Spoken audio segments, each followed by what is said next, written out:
Hello, dear friends, and thank you for joining us on the English Globe, a place where we calmly explore big world events while practicing clear and simple English together.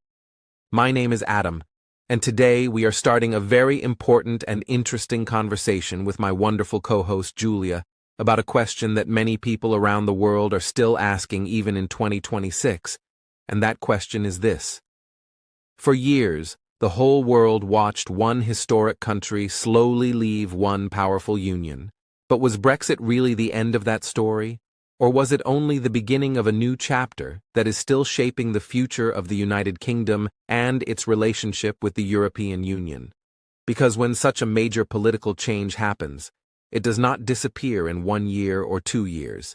It continues to affect economies, trade agreements, universities, travel plans, and even the hopes of young people who are thinking about their future careers in an interconnected global world. Hello, dear listeners. I am Julia, and I am very happy to be here with Adam and with all of you who want to improve your English while also understanding real global issues that are discussed in news, classrooms, and international meetings every single day. Today's topic is important not only for people living in Europe, but also for students in Asia, Africa, and the Middle East, because Brexit has influenced jobs, trade rules, student visas, travel freedom, and global partnerships. And understanding this situation helps English learners follow international news with confidence, understand discussions in university classes, and speak about world events with clarity and calm thinking, which is a very valuable skill in modern life, where political and economic decisions in one country can quickly influence prices, opportunities, and cooperation in many other countries far away. Yes, Julia. And when we ask whether Brexit is finally over, we are really asking something deeper, because Brexit was never just about leaving a political system. It was about identity, sovereignty, economy, borders, and future strategy, and that is why people still talk about it in newspapers, on television, and in global conferences, because the decisions made in London changed trade relations, immigration rules, business investments, and diplomatic relationships that had been built over many decades. And this is why students of international relations must understand Brexit carefully, not with emotion, but with knowledge, because Brexit shows how democracy works, how negotiations happen, and how one big decision can create long-term changes in society, economy, and foreign policy that continue long after the headlines disappear. Exactly, Adam. And when we look at Brexit from a practical point of view, we can see how it touches many parts of daily life that English learners can easily understand, because trade problems can change prices of food and products. Immigration debates can influence who can work or study in a country. Economic challenges can affect jobs and salaries, and new global strategies can change which countries cooperate in technology, education, and defence. So when we study Brexit, we are not just studying one political vote. We are studying how modern countries balance independence and cooperation in a world where supply chains, travel routes, universities, and companies are connected across borders, which makes this topic very useful for learners who want to understand real international discussions in clear and simple English. That is a very good point, Julia.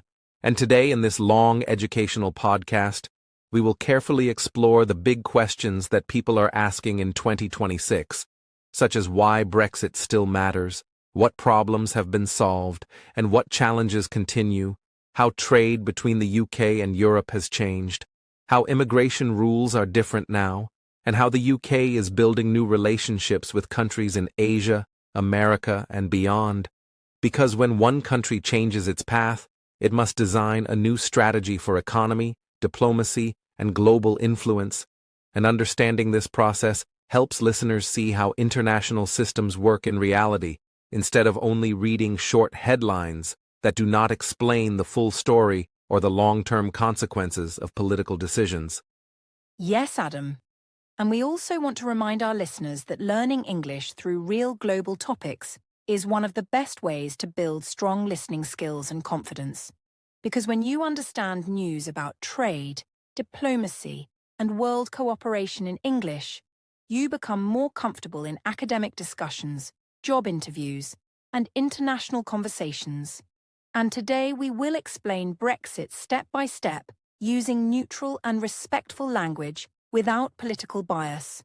Because our goal is education and clarity, not argument or criticism, and we want every listener, from beginners to advanced learners, to feel comfortable following this conversation and thinking about the future of Europe and the United Kingdom with calm and informed understanding.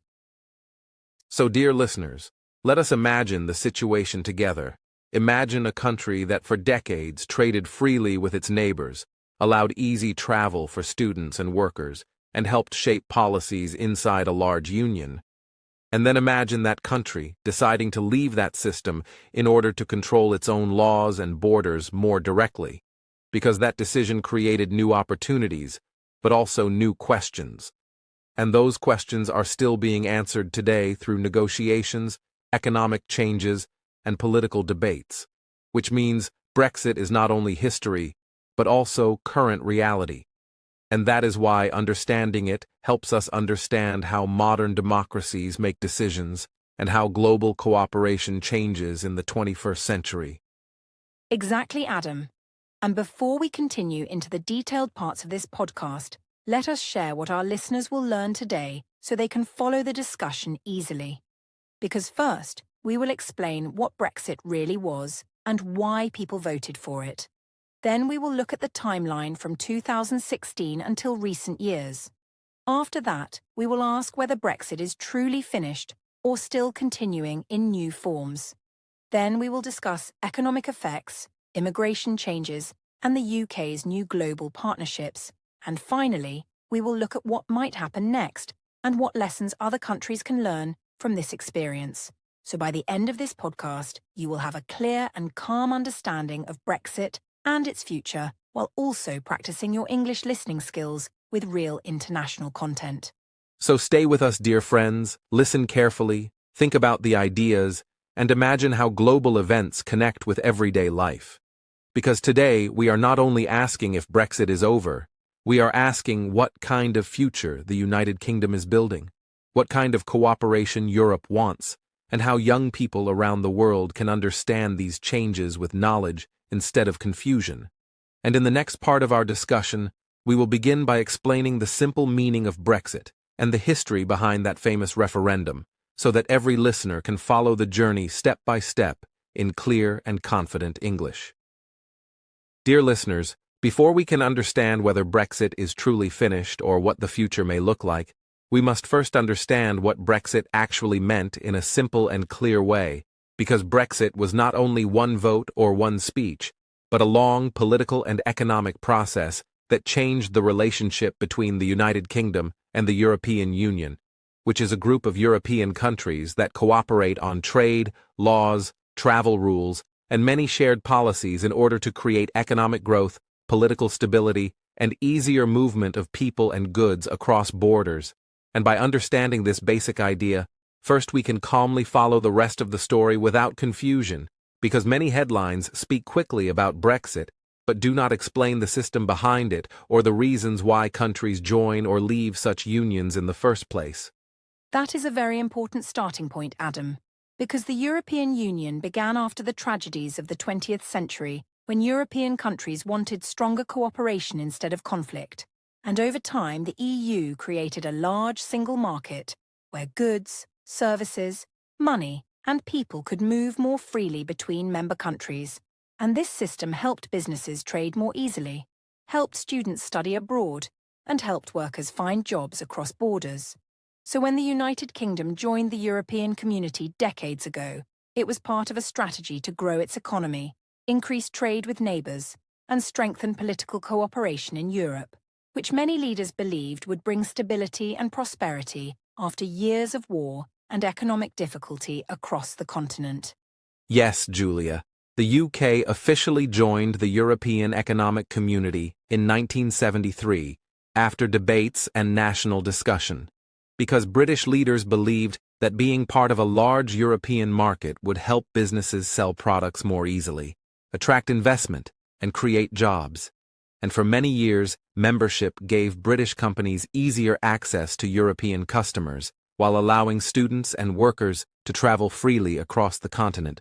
But over time, some people in the UK began to question whether EU rules were limiting national control over laws, borders, and trade policies, and these concerns slowly grew into a larger political movement that asked whether the UK should continue inside the EU or decide its own path outside the Union, which finally led to the famous referendum in 2016. It is important to explain the meaning of a referendum clearly, because a referendum is a direct vote where citizens decide a specific national question instead of choosing a political party. And in the 2016 referendum, people in the United Kingdom were asked whether the country should remain in the European Union or leave it.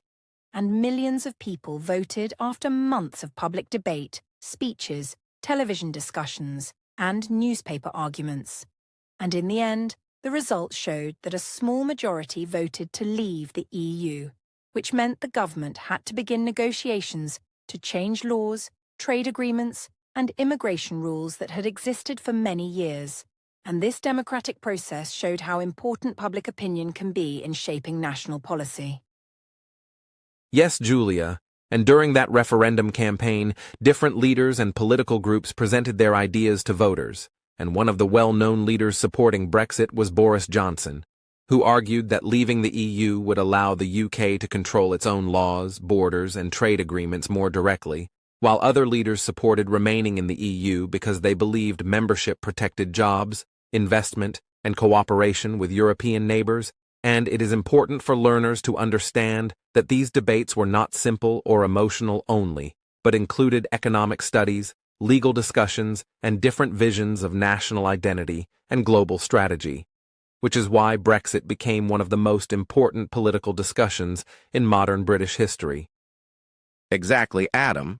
And the referendum campaign included two main groups called Leave and Remain, and the Leave campaign argued that the UK should regain more national control over laws, immigration policy, and trade deals with countries outside Europe, while the Remain campaign argued that staying inside the EU would protect economic stability, keep strong trade relations with Europe, and allow easy travel and cooperation in education and research, and both sides presented statistics, expert opinions, and emotional arguments, which created a very intense national conversation that reached families, workplaces, and universities, because people were thinking about their jobs, their identity, their children's future, and their country's place in the world.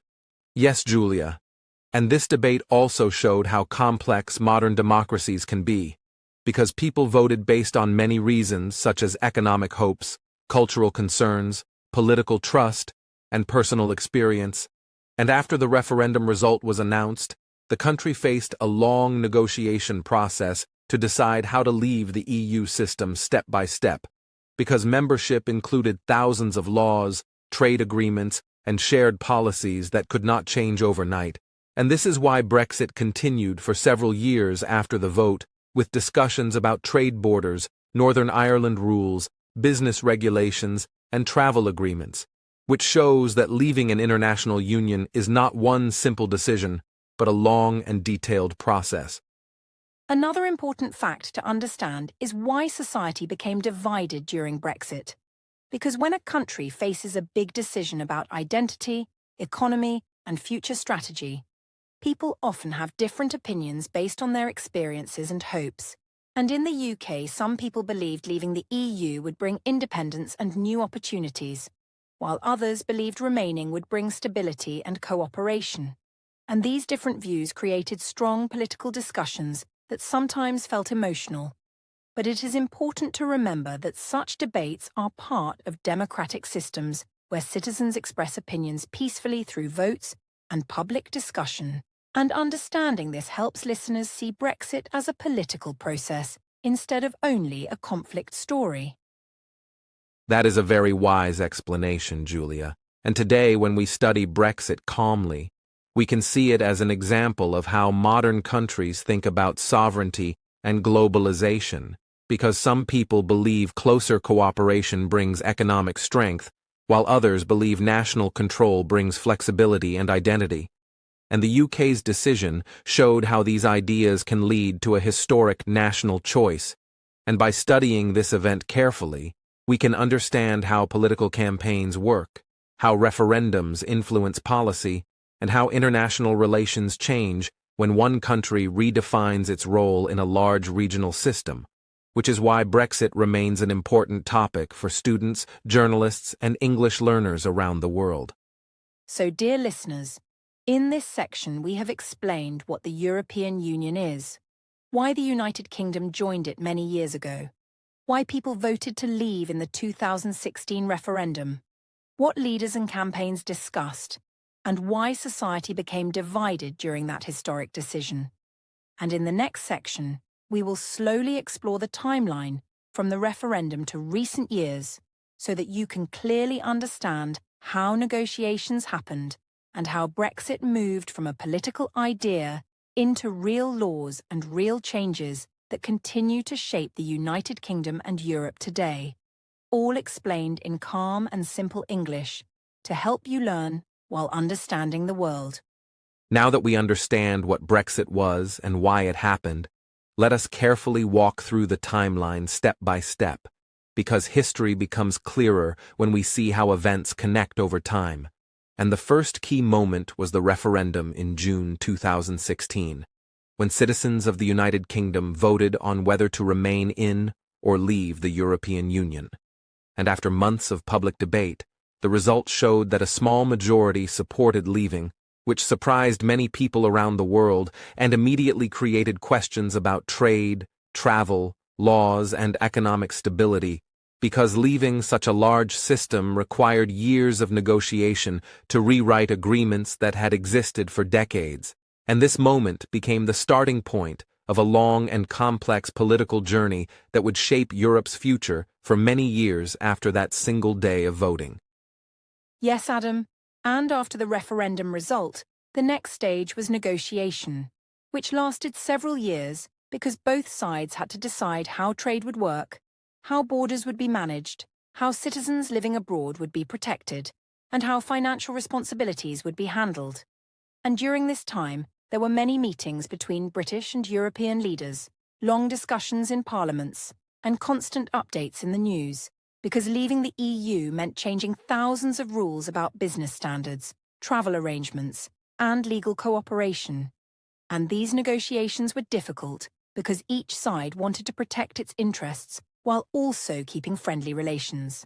And this process showed how international agreements are built through patience, compromise, and careful planning instead of quick decisions. Exactly, Julia. And after these negotiations, the United Kingdom officially left the European Union on 31st January 2020, which was an important historical moment because the UK stopped being a member state. But even then, Brexit was not fully complete, because there was a transition period where old rules still applied while both sides prepared new systems for trade and travel, and this transition lasted until the end of 2020 when new trade arrangements were agreed, allowing goods to move between the UK and EU without major tariffs, but with new customs checks and paperwork. And businesses had to adjust quickly to these changes, learning new procedures and facing delays that showed how deeply connected European economies had been before Brexit. That is true, Adam. And during this timeline, there were also many leadership changes in British politics, because the pressure of Brexit negotiations created challenges for different governments, and leaders had to manage public expectations, economic concerns, and international talks at the same time, which meant several prime ministers took office during this period before later leadership under Rishi Sunak focused on stabilising the economy and improving relations with European partners after the main Brexit agreements were completed. And these leadership changes showed how political decisions can influence national direction, especially when a country is managing one of the most complex policy changes in its modern history. Yes, Julia, And while political negotiations were happening, the world also faced unexpected economic shocks that made Brexit more complicated, because businesses had to deal not only with new trade rules, but also with global challenges like rising energy prices, supply chain disruptions, and changes in investment confidence. And these economic pressures sometimes made it difficult to measure Brexit's true impact, because problems were caused by both international conditions and new trade systems at the same time. And this showed how modern economies are connected across borders, where events in one region can quickly affect companies, workers, and consumers in another, making policy decisions even more complex and difficult to judge in a short period. Another important event during this timeline was the COVID-19 pandemic, which began shortly after the UK officially left the EU, because lockdowns, travel restrictions, and health emergencies changed global trade, tourism, and employment everywhere. And this made Brexit adjustments even harder for businesses and governments, since companies were already struggling with closed borders and reduced demand, and students could not travel easily while factories faced delays. And this situation showed how historical events sometimes happen together in ways that make analysis difficult, because people had to separate the effects of Brexit from the effects of the pandemic when studying economic data and public opinion. Yes, Julia. And after the transition period ended in late 2020, new trade deals became active, including agreements between the UK and EU and separate deals with other countries, because one goal of Brexit supporters was to create independent trade agreements around the world. And the UK began negotiations with nations in Asia, America, and the Commonwealth to expand economic partnerships, while also working to maintain strong business links with European neighbors. And this period showed how leaving one union does not mean isolation, but requires building new relationships carefully and slowly, balancing independence with cooperation in a global system where trade networks are deeply connected. And during the years between 2021 and 2024, governments in the UK continued adjusting policies on immigration, trade regulation, and economic support programs, while also trying to reduce tensions around border issues such as trade arrangements in Northern Ireland, which required special agreements to protect peace and stability in the region. And at the same time, leaders focused on economic recovery after the pandemic by supporting businesses, managing inflation, and encouraging investment. And these policy efforts showed that Brexit is not one event finished in 1 year, but a long process of adaptation, where governments respond to challenges step by step while keeping relationships with European partners respectful and cooperative. Exactly, Julia. And when we look back at the full timeline from 2016 to 2024, we can see several key stages clearly. First, the referendum decision, then long negotiations, then the official exit in 2020, followed by the transition period, new trade agreements, leadership changes, pandemic challenges, and economic adjustments.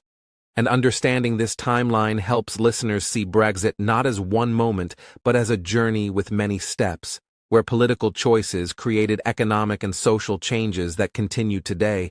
And this perspective is important for students of international relations because it shows how policy decisions develop over time through discussion, compromise, and adaptation instead of instant results.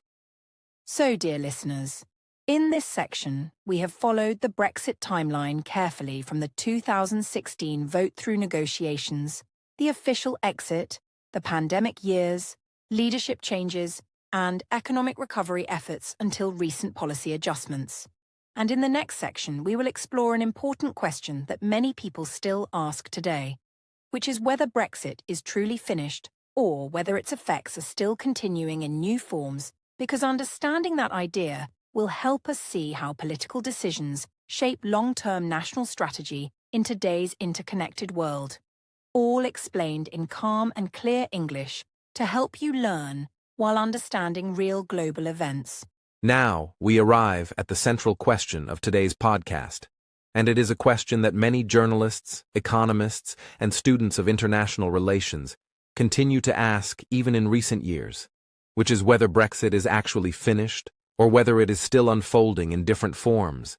And the most accurate answer requires careful thinking, because from a legal point of view, the departure of the United Kingdom from the European Union has already been completed through formal withdrawal agreements, new domestic laws, and the end of the transition period. Yet, from an economic and political perspective, the story is still developing as businesses, policymakers, and communities continue adjusting to new systems of trade, regulation, and cooperation that replaced decades of shared European structures, which means Brexit as a legal act may be finished, but Brexit as a living economic and political process continues to shape daily life and long-term strategy. That distinction is very important, Adam, because when people hear the word finished, they often imagine something that is completely over and no longer influencing events. But in reality, major political transformations usually create long waves of adjustment that last for many years. And one clear example is the trade arrangements involving Northern Ireland, where special rules were designed to avoid a hard border on the island of Ireland, while also respecting the UK's decision to leave the European Union. And these arrangements required detailed negotiations to balance economic access, political stability, and community concerns, which shows that Brexit created unique regional questions that needed practical solutions rather than simple answers. And those solutions have continued evolving through further dialogue and updated agreements. Exactly, Julia. And when we speak about laws being done, we are referring to the formal withdrawal agreement, the Trade and Cooperation Agreement, and the domestic legislation passed by the British Parliament to replace EU frameworks, because these legal foundations now define how the UK manages customs checks, product standards, agricultural policy, fisheries management, and regulatory independence. And from a constitutional perspective, this means the UK now writes and changes its own regulations without direct participation in EU decision-making institutions.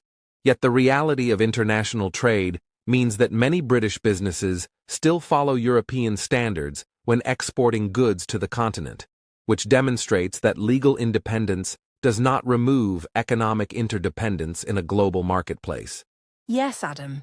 And this economic interdependence explains why new agreements between the UK and the EU have continued even after the official exit, because both sides share strong geographic, cultural, and commercial connections that cannot simply disappear.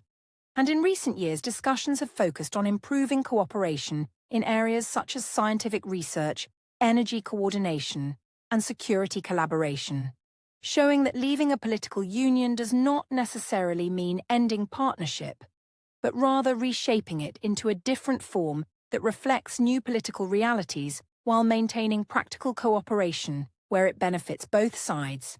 And this gradual adjustment reinforces the idea that Brexit is not a single moment, but an evolving relationship. Another reason why Brexit cannot be described as completely finished is the ongoing economic debate inside the United Kingdom, because economists continue to analyze trade volumes, investment patterns, labor markets, and productivity trends to understand how the new system compares with the old one. And while some sectors have adapted successfully by diversifying markets and signing independent trade agreements, others have faced higher administrative costs and supply chain adjustments, which means the economic consequences are complex and varied rather than simple and uniform. And public discussion about these outcomes continues to influence political strategies and future policy decisions. In addition to economics, migration remains an important topic in the post-Brexit landscape, because one of the key arguments during the referendum campaign was the desire for greater national control over immigration policy. And after leaving the EU, the UK introduced a points-based system to regulate work visas based on skills and qualifications rather than automatic freedom of movement. And this change has influenced labour markets in sectors such as healthcare, agriculture, and hospitality, leading to debates about balancing economic needs with policy goals, which shows that migration discussions are not closed but continue to evolve as governments respond to workforce shortages and demographic trends. Yes, Julia, And these migration debates also illustrate how political narratives evolve over time, because initial expectations are often tested by practical realities once policies are implemented, and governments must adjust rules to address new challenges, which means Brexit policy is not static but dynamic, changing in response to economic data, public opinion, and international developments.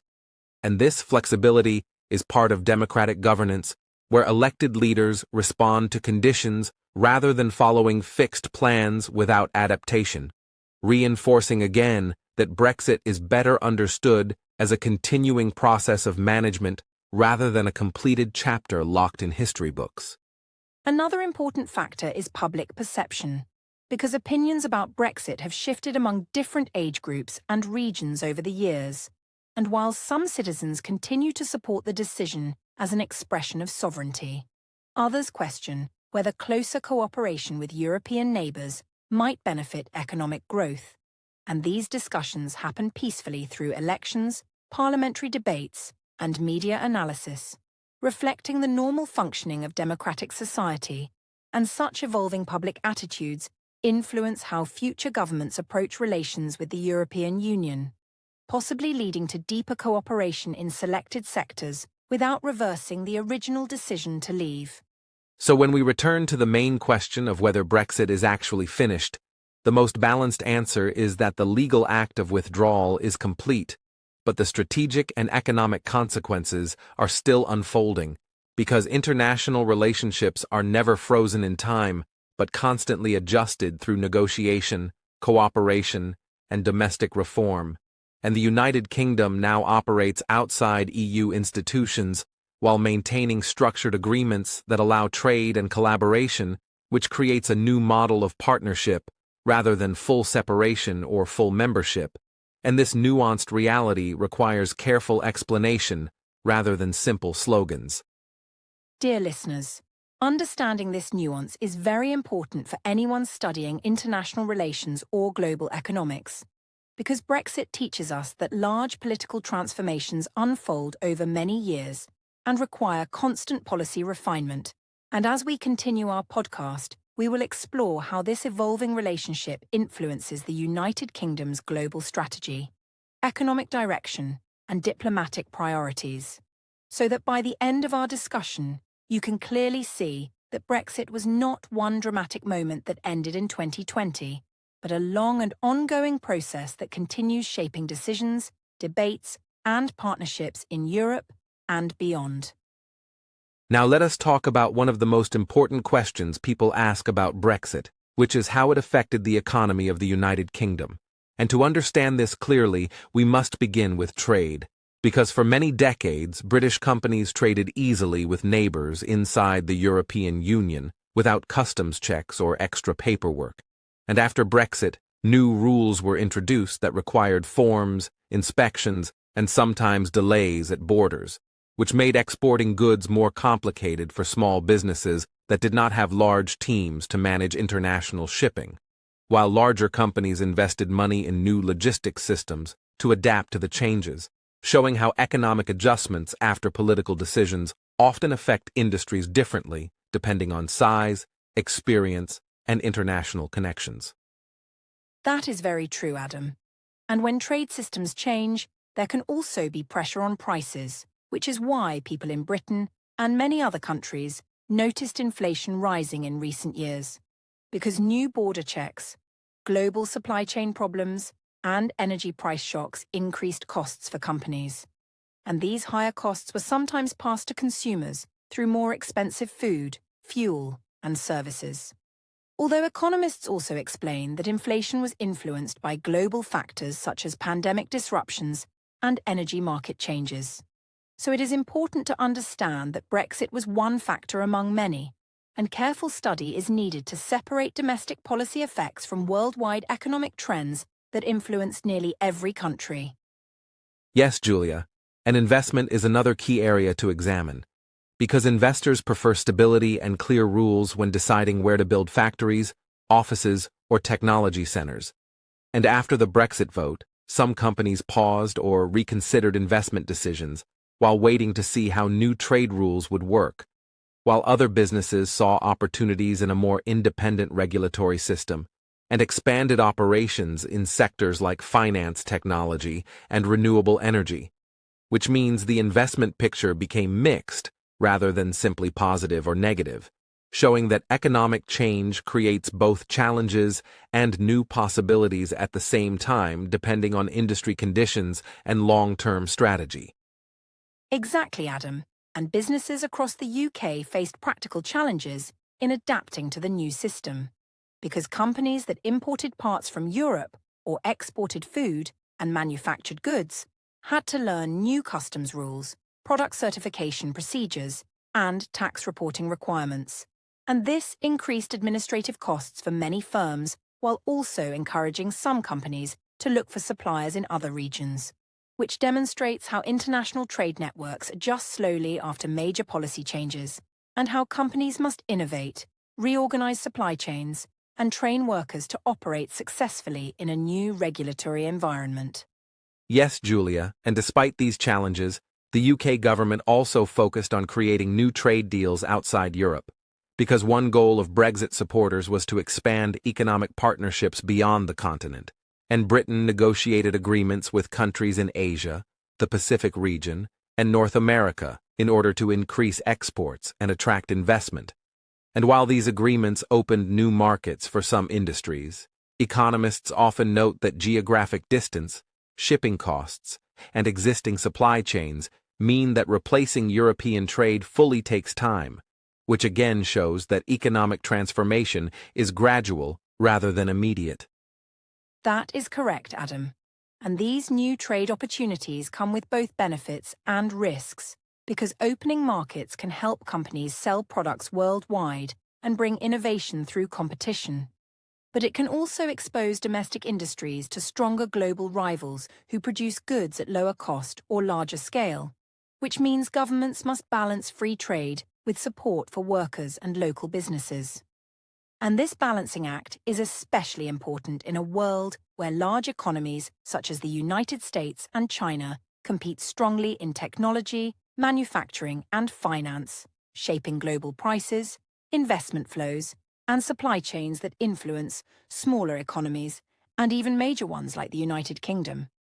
Yes, Julia, and global competition has become a defining feature of the modern economy, because companies in Britain must now compete not only with European firms, but also with businesses in America and China that invest heavily in technology, artificial intelligence, and advanced manufacturing, and this competition encourages innovation but also creates pressure to improve productivity, education, and infrastructure, so that the UK remains attractive to investors, which explains why economic policy after Brexit has focused on research funding, digital transformation, and support for high-skill industries that can compete successfully in global markets.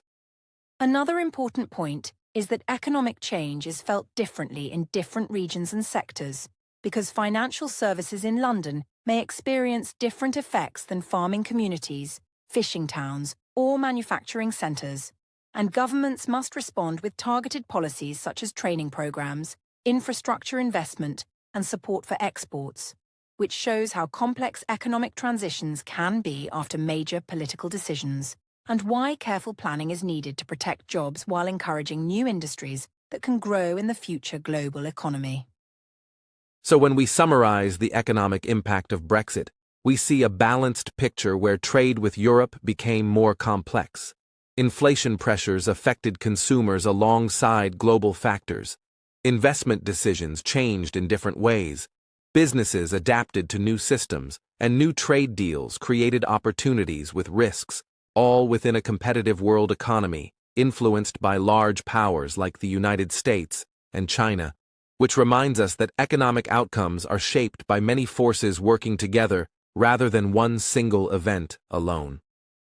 Dear listeners, understanding these economic realities helps us see Brexit not as a simple success or failure, but as a major structural change that continues influencing policy and business strategy today. And in the next section of our podcast, we will explore how Brexit affected travel, education, and young people's opportunities. so you can see how international policy decisions connect with everyday life in clear and simple English while deepening your understanding of global affairs.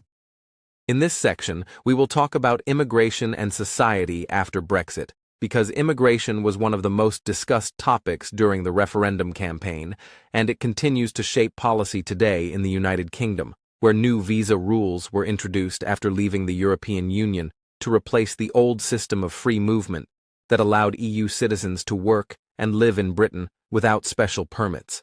And the new system is based on a points model that considers education, salary level, language skills, and job demand, which means workers must qualify through specific criteria instead of automatic entry. And this change aimed to give the government more control over labor migration while still allowing skilled professionals to fill important roles in healthcare, technology, engineering, and other sectors that need trained workers. That is a very clear explanation, Adam. And these new rules also affected how companies and communities experienced labour markets, because some industries that depended on seasonal or lower-paid workers from Europe suddenly faced shortages, especially in farming, food processing, transport, and hospitality. And businesses reported difficulties finding staff quickly, which led to discussions about whether visa rules should be adjusted to match economic needs, and governments responded with temporary visas for certain sectors, showing how immigration policy must balance national priorities with practical workforce realities, while also protecting worker rights and maintaining fair competition inside the labour market. Yes, Julia, and these worker shortages became part of larger political debates about immigration policy, because different groups discussed how many workers should be allowed, what skills should be prioritized, and how to manage border systems effectively while supporting economic growth. And these debates were not only about numbers, but also about training local workers, investing in education, and improving wages so that domestic labor markets could adapt, which shows that immigration policy connects deeply with economic planning, education strategy, and social welfare programs in ways that require long-term thinking rather than quick decisions. Another important aspect, Adam, is public opinion, because people's views about immigration often change over time depending on economic conditions, job opportunities, and political discussion. And after Brexit, some citizens supported tighter controls, while others emphasised the importance of international students, healthcare workers, and skilled migrants who contribute to society. And opinion surveys showed differences between regions, age groups, and professions, demonstrating that immigration is not one simple question, but a complex social issue influenced by personal experience, community needs, and national identity debates that evolve over years rather than months. Yes, Julia, and education has also been affected because universities in the United Kingdom depend on international students who bring cultural diversity, academic exchange, and economic support through tuition fees, and new student visa systems were introduced to allow learners from around the world to study and later work in Britain under specific conditions, which helps universities remain global centers of learning while maintaining immigration rules designed to manage long-term settlement. And this shows how policy tries to balance openness in education with structure in immigration control, especially in a country with strong academic traditions and global connections. Exactly, Adam. And when we talk about education, we must also discuss culture and identity, because migration influences food, music, language, science, and business in ways that shape modern society. And Britain has long been a multicultural country where communities from Europe, Asia, Africa, and the Americas contribute to public life. And Brexit raised questions about how national identity and international openness should work together in the future. And many leaders emphasized respect, inclusion, and cooperation while discussing practical border policies, reminding citizens that immigration debates should be handled calmly, with facts, empathy, and understanding instead of fear or division. Yes, Julia, and these discussions continue in modern British politics where leaders propose different policy ideas about border management, refugee protection, and work visas, including proposals discussed by figures such as Keir Starmer, who has spoken about improving training for domestic workers while maintaining fair and effective migration systems that support economic growth and social stability. And these debates show that immigration policy remains an evolving topic influenced by labor markets, humanitarian concerns, and international agreements that shape how countries manage movement across borders in a connected world. Another interesting development, Adam, is the change in student mobility between the UK and European countries, because programs that once allowed easy exchange required new arrangements after Brexit, leading universities to create alternative partnerships and scholarship programs to keep international cooperation alive. And although processes became more formal, academic collaboration in research, technology, and science continues through special agreements, proving that education networks can adapt even when political systems change, and this helps maintain intellectual exchange and innovation across borders. Yes, Julia. And when we look at society overall, we see that Brexit influenced conversations about jobs, housing, education, and national identity. Yet communities continue finding practical solutions, such as local training programs, targeted visas, and cultural initiatives that encourage cooperation, which demonstrates that societies evolve gradually after political change and that policies are refined step by step based on experience and feedback, reminding us that immigration is not only a political issue, but a human one connected to opportunity, dignity, and shared responsibility in modern life. Dear listeners, in this section we have explored how new visa rules, worker shortages, political debates, public opinion changes, student mobility, and cultural questions shaped society in the United Kingdom after Brexit. And in the next part of our podcast, we will examine the UK's new global strategy and foreign policy direction, so you can understand how immigration, economy, and diplomacy connect in a world where countries cooperate and compete at the same time. All explained in calm and simple English to help you improve your listening while learning about real international issues.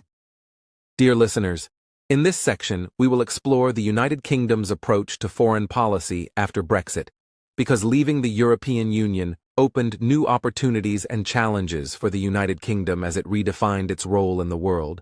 And one of the first priorities has been trade with Asia, because countries like China, Japan, India, and South Korea represent growing markets for goods, technology, and services.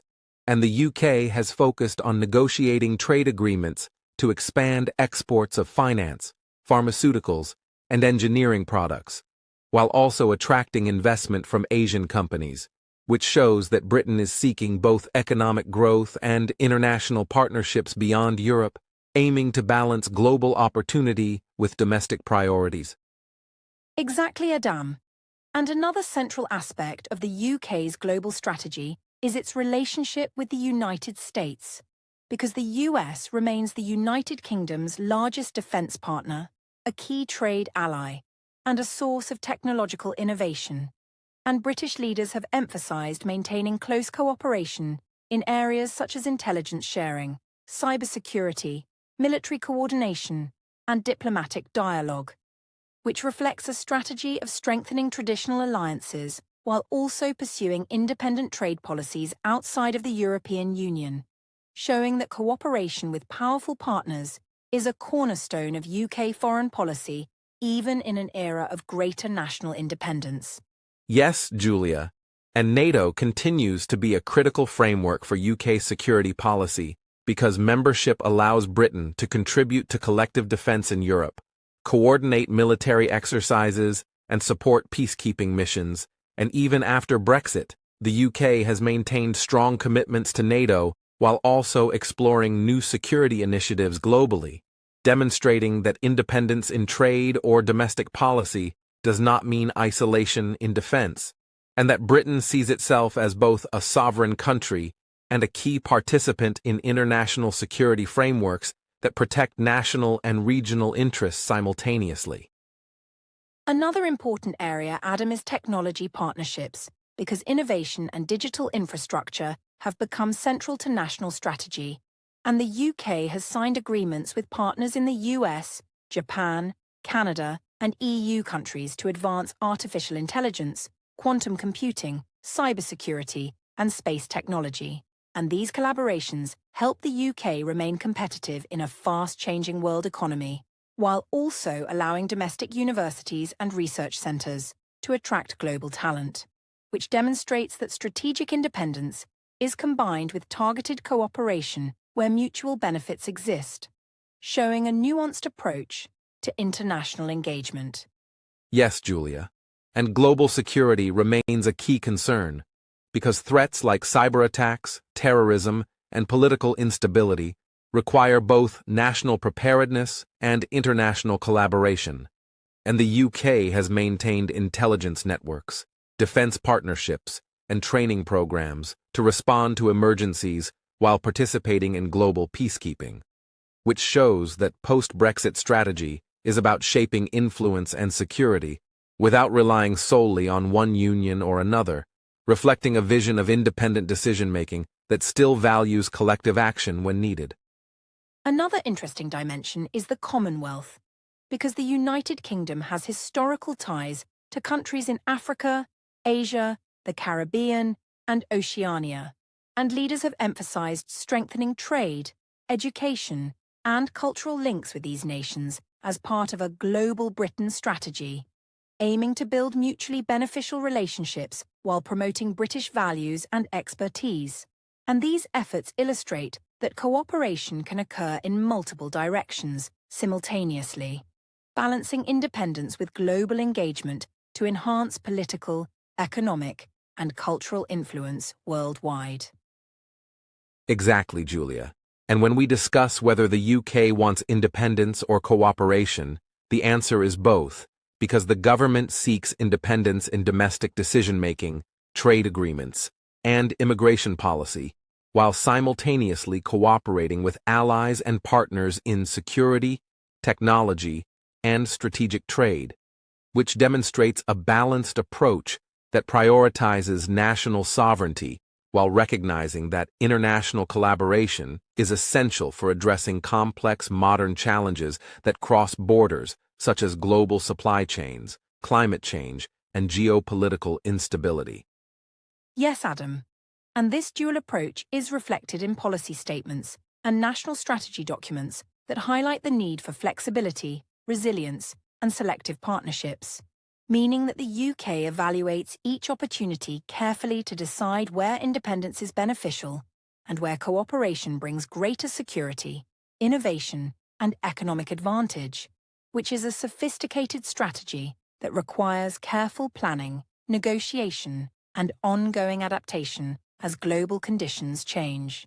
Another example of this strategy is the UK's trade missions in Asia and Africa, which combine economic diplomacy with cultural exchange, encouraging companies to enter new markets while also promoting educational and scientific partnerships.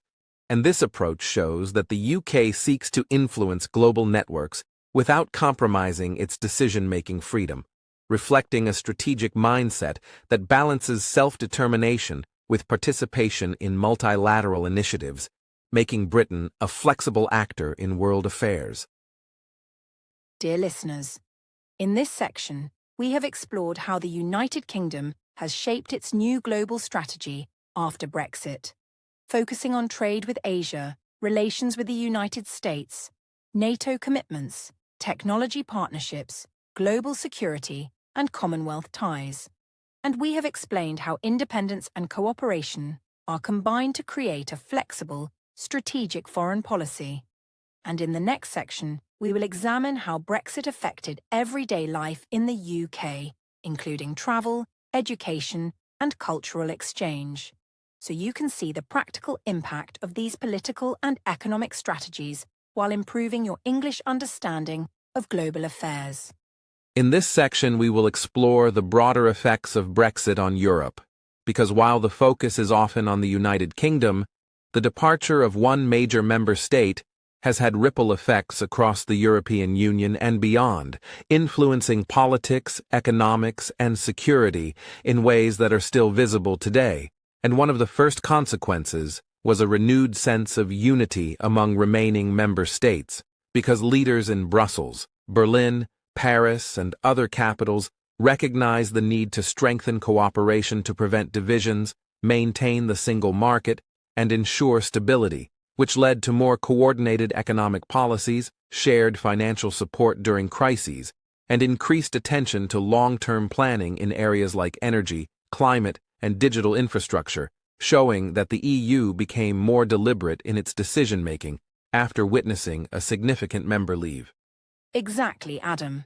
And this unity was not only economic, but also strategic, because the EU began discussing new defence plans to enhance collective security, especially in the context of geopolitical uncertainty in Eastern Europe and the Mediterranean, and member states considered creating joint military projects, intelligence sharing mechanisms, and rapid response forces that could operate without depending entirely on NATO or external partners, which reflects a shift in Europe's approach to security, learning that independence of members or departures like Brexit can motivate deeper coordination and shared responsibility across borders to maintain stability, peace, and credibility on the global stage. Yes, Julia. And while Brexit raised questions about whether other countries might leave the EU, so far no major member has followed the UK's example, because the benefits of the Union, including access to a large single market, trade stability, freedom of movement, and shared decision-making, continue to outweigh the challenges for most countries, and European leaders have used Brexit as a case study to reinforce the importance of unity, communication, and compromise within the bloc, showing that the experience has become a lesson in both political strategy and public messaging, highlighting the complexity of leaving a union that has deep economic, legal, and social ties across many decades. Exactly, Adam. And this lesson is significant for students of international relations because it demonstrates that leaving a major union is not simple, and the consequences extend far beyond domestic borders, influencing trade patterns, security arrangements, and diplomatic relationships. And Europe has observed these consequences carefully, adjusting policies to strengthen resilience, anticipate economic shocks, and maintain cohesion in a way that minimizes political risk and reassures citizens and investors, showing that strategic planning is crucial when managing both domestic expectations and international relationships. Yes, Julia. And from a global politics perspective, Brexit has reshaped how other countries view Europe, because nations outside the EU, including the United States, China, and members of the Commonwealth, needed to adjust their trade, security, and diplomatic strategies in response to a UK acting independently while also negotiating separately with the EU, and this created opportunities for bilateral agreements, new investment flows, and global partnerships, which demonstrates how one nation's departure can influence international networks, alliances, and competitive dynamics, and how policymakers must consider both immediate and long-term effects when such a significant political shift occurs. Another interesting aspect is how the EU has strengthened internal cohesion after Brexit, because discussions on fiscal policy, defence, climate change, and digital innovation have become more coordinated, and new mechanisms were implemented to prevent fragmentation and encourage solidarity among member states, which makes the European Union more adaptable to challenges like inflation, energy crises, or geopolitical conflicts, and also signals to global partners that Europe remains a unified, reliable player in international trade, diplomacy, and security. Yes, Julia, and the Brexit experience also sent a message to citizens in other EU countries, showing that leaving a union has significant economic, social, and political costs. And this has influenced public opinion, elections, and political discourse across Europe, because voters and political parties can see the real-world consequences of separation, and this knowledge discourages hasty decisions to leave, while encouraging reforms that improve the union from within. balancing sovereignty with the advantages of shared governance and cooperation. Exactly, Adam. And in addition, the UK's departure encouraged both the EU and global observers to consider new models of partnership because countries now evaluate whether alliances, free trade agreements, and collective defence initiatives can be flexible yet resilient, and how lessons from Brexit can inform negotiations, diplomacy, and crisis management, emphasising the importance of preparation, communication, and strategic foresight in international relations, which makes Brexit not just a UK story, but a global case study in politics, economics, and governance. Yes, Julia. And when we summarize the effects of Brexit on Europe, we see that it strengthened EU unity, motivated new defense and security initiatives, discouraged other exits, and provided lessons for internal governance, while also influencing global partnerships and international strategy, showing that the UK's decision to leave is far-reaching and continues to shape Europe's role in global politics and economics even years after the formal departure. Dear listeners, in this section we have explored how Brexit has changed Europe by strengthening unity, inspiring defence planning, influencing public opinion, and shaping global political dynamics.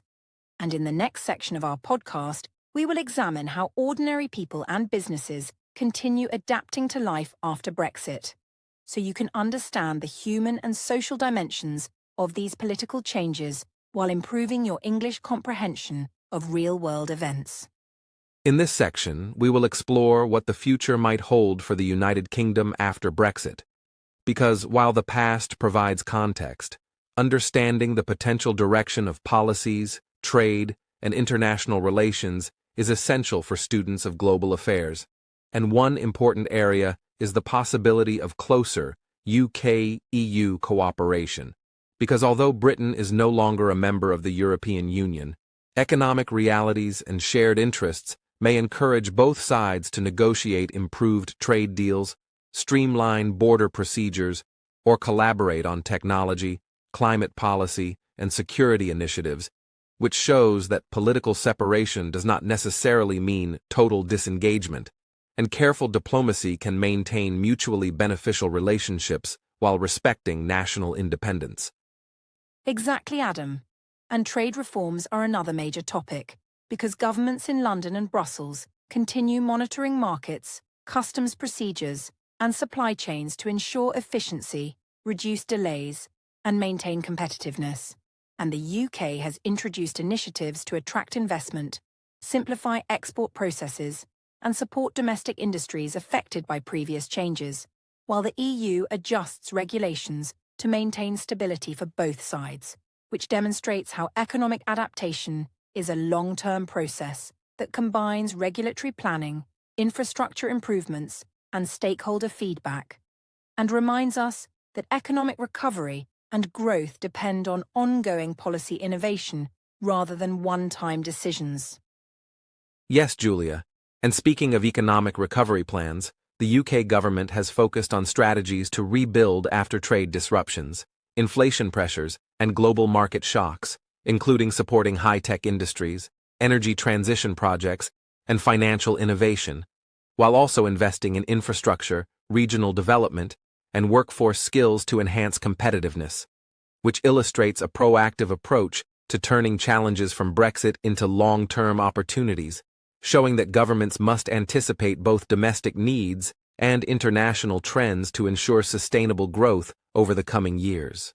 Another key factor is youth opinion in the UK, because younger generations often express different perspectives on Europe, global cooperation, and economic opportunity.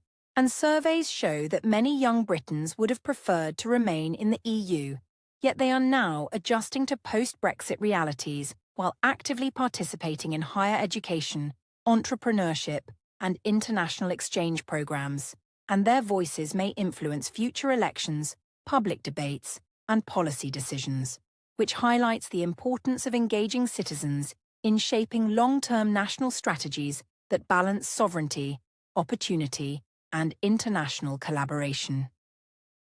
Yes, Julia. And business expectations are also central to understanding the future because companies continue evaluating regulatory conditions, trade agreements, and workforce availability when planning investments, expansion, or innovation. And while some sectors see new opportunities in global trade, others remain cautious about potential disruptions, which means governments must remain attentive to market signals and adjust policy tools accordingly, reinforcing the idea that economic success after Brexit depends on ongoing engagement, flexibility, and responsiveness to both domestic and global trends.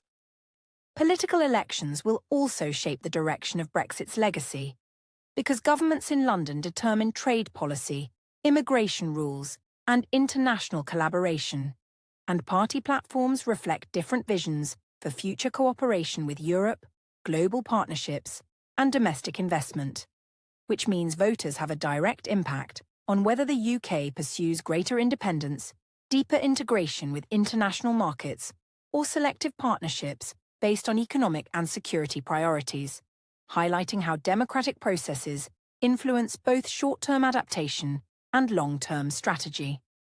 Now, let us ask the big questions that many scholars and citizens discuss. Will the UK ever rejoin the European Union someday? And will Brexit succeed in the long term? The answer is not simple, because rejoining would require political will, public support, and negotiations, while long-term success depends on the ability of Britain to remain economically competitive, maintain strong global relationships, and respond to demographic, technological, and environmental challenges, which shows that the story of Brexit is ongoing and will continue evolving for decades, making it an essential topic for anyone studying international relations, economics, or global policy. Yes, Adam. And answering these questions requires careful observation of trends in trade, diplomacy, social opinion, and economic performance, because the outcome is influenced by multiple factors such as global competition with the United States, China, and emerging economies, domestic investment in technology and infrastructure, and the adaptability of businesses, educational institutions, and government programs. And by understanding these dynamics, English learners and students of international relations can follow real-world developments while improving their comprehension of complex yet fascinating global issues. So, dear listeners, looking ahead, the UK faces a future that combines both opportunities and challenges. Possible closer cooperation with the EU, continued trade reforms, economic recovery initiatives, evolving political landscapes, and the ambitions of younger generations, which all interact to shape whether Brexit achieves its goals or requires further adaptation, reminding us that major political decisions have consequences that unfold over years, and thoughtful engagement is necessary to understand both current outcomes and future possibilities. Exactly, Adam. And as we conclude this section, we encourage you to reflect on these questions carefully. Will the UK redefine its relationship with Europe? Will post-Brexit policies create long-term stability and prosperity? By following developments, considering multiple perspectives, and analysing facts without bias, you can deepen your understanding of global politics while improving your English, which is exactly what we aim to do in the English Globe, combining learning with real-world knowledge in a calm and structured way. As we reach the final section of today's podcast, it is important to pause and reflect on everything we have explored about Brexit, because understanding this historical, political, and economic event requires careful attention to both facts and broader consequences. And to summarize clearly, Brexit was the decision by the United Kingdom to leave the European Union following a 2016 referendum, influenced by debates over sovereignty, immigration, trade, and national identity. And this choice initiated years of negotiations, policy changes, and economic adjustments that reshaped Britain's relationships with Europe and the wider world, while also affecting society, business, and governance in significant ways. Exactly, Adam. And during our discussion, we have seen how Brexit changed laws, trade systems, immigration policies, economic priorities, and international relations, creating challenges as well as new opportunities. And we have emphasized that it is not a single event, but an ongoing process where consequences continue to unfold across sectors like finance, technology, education, security, and culture. And by understanding these changes step by step, English learners and students of international relations can gain insight into the complexities of global politics while following clear, structured explanations in simple English that make learning easier and more effective. Yes, Julia. We also explored the key players and leadership decisions, including political figures who guided negotiations, addressed societal concerns, and managed economic impacts. And we highlighted how trade agreements, new visa rules, and global strategy initiatives reflect the UK's attempts to balance independence with cooperation, while also maintaining its role on the world stage. And we have noted that questions about long-term success, potential re-engagement with the EU, and future economic growth remain central to understanding the broader story of Brexit, which continues to influence policy and public debate in 2026 and beyond. Exactly, Adam. And for our listeners, one of the most important lessons is that following global events in English not only improves language skills, but also builds confidence in analysing real-world issues. Because understanding the causes, effects, and ongoing developments of major events like Brexit helps you participate in informed discussions, make sense of news reports, and engage with international perspectives while improving listening comprehension, vocabulary, and critical thinking skills, all at the same time. Dear listeners, please remember that this podcast is for educational purposes and English learning only. Our aim is to explain complex topics clearly and calmly, without political bias or opinion, so you can focus on learning English while gaining knowledge about international relations, economics, and global affairs, which are essential subjects in today's interconnected world. Yes, Adam, and we warmly invite you to comment and share your ideas about Brexit and its effects, because hearing different viewpoints helps all of us think more critically and understand the topic more deeply. And we encourage you to continue exploring international news in English, because doing so gradually increases your comprehension, improves vocabulary, and allows you to confidently follow world events while developing a global perspective that is both practical and educational. So, to calmly summarize, Brexit was a historic decision by the United Kingdom to leave the European Union, driven by debates over sovereignty, immigration, and trade. It changed laws, the economy, society, and global relations. It continues to influence the UK's domestic and international policies, and the future will involve careful decisions about cooperation, trade, security, and social integration, with questions about long-term success still open, making it an ongoing story that students and observers should watch closely. Exactly, Adam. And dear listeners, thank you for joining us in this detailed exploration. We hope you found it informative, educational, and useful for improving your English while understanding global developments. Remember to practice listening carefully, follow international news, and continue learning step by step, because knowledge and language skills grow together when you stay consistent and curious. Thank you again for being with us today. We hope you feel more confident in your understanding of Brexit and its impact on the UK, Europe, and the world, and we look forward to sharing more educational content with you in future episodes of the English Globe. Stay curious, stay calm, and continue learning. Yes, thank you, dear listeners. Until next time, keep exploring, keep listening, and remember that understanding world events in English is a skill that grows with patience and practice. We hope you continue this journey with us, and we wish you all the best in improving your English while gaining insight into global affairs.